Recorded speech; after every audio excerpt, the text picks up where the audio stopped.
So now we're at the final part of topic 1.21. So this would be part 4, function rule and function notation. So again, this is just to re-emphasize what is the function notation. Function notation is when you guys see f of x, right? So something like f of x, that would be function notation. And it's important because, again, it's the name of the function. It tells you guys where you have to plug it in and so forth, right? Which variable you're substituting in. And the function rule is just pretty much, it's like the equation that relates back to the function.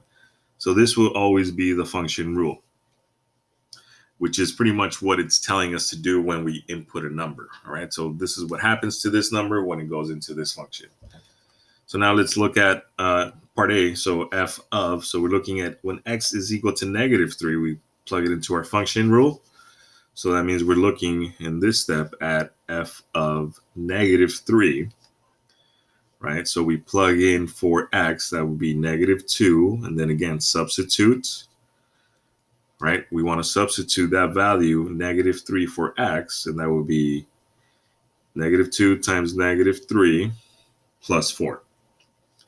All right, and then again, we simplify. Now, some of you guys this may help for some people. If you draw a line right there, to make sure that you stay on the same side of the equation. So f of -3, that doesn't change. So -2 times -3, first multiply the symbols, negative times a negative. Again, if you have the same symbol, that's always going to be positive, right? So positive, and then 2 times 3 is 6. And then if we add 4, we get positive 10. So f of -3 is positive 10 here. And then for part B, same thing. We want to, right? Our input is 2 now. Our input is 2. So we want to see where this is going to take us.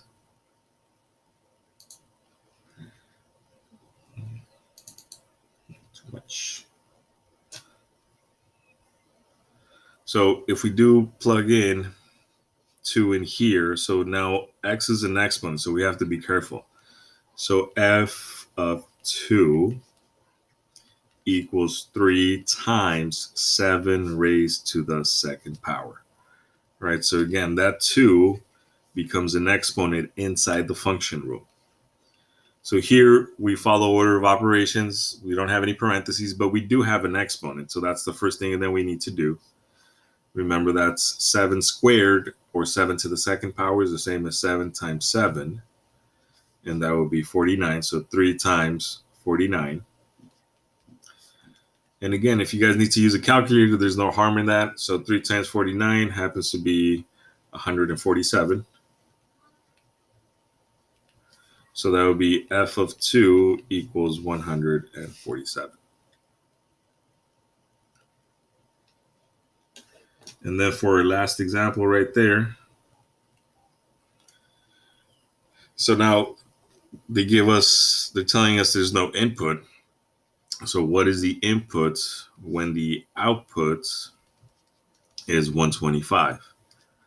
So again, now the function rule is x cubed. So we're looking to see what number, so that tells us what number times itself 3 times, right, is 125. So I'll give you guys a hint. Most of the numbers that end in 5 are a multiple of 5, right? All of the numbers that end in 5 are a multiple of 5. So that might be one of the first ones you want to try. So 5 times 5 times 5, or 5 to the third power, right? That could be a possible input. So 5 times 5 is 25, and then times 5 is 125.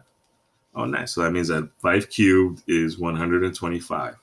So that checks out. So that means that our input initially, x, was equal to positive 5.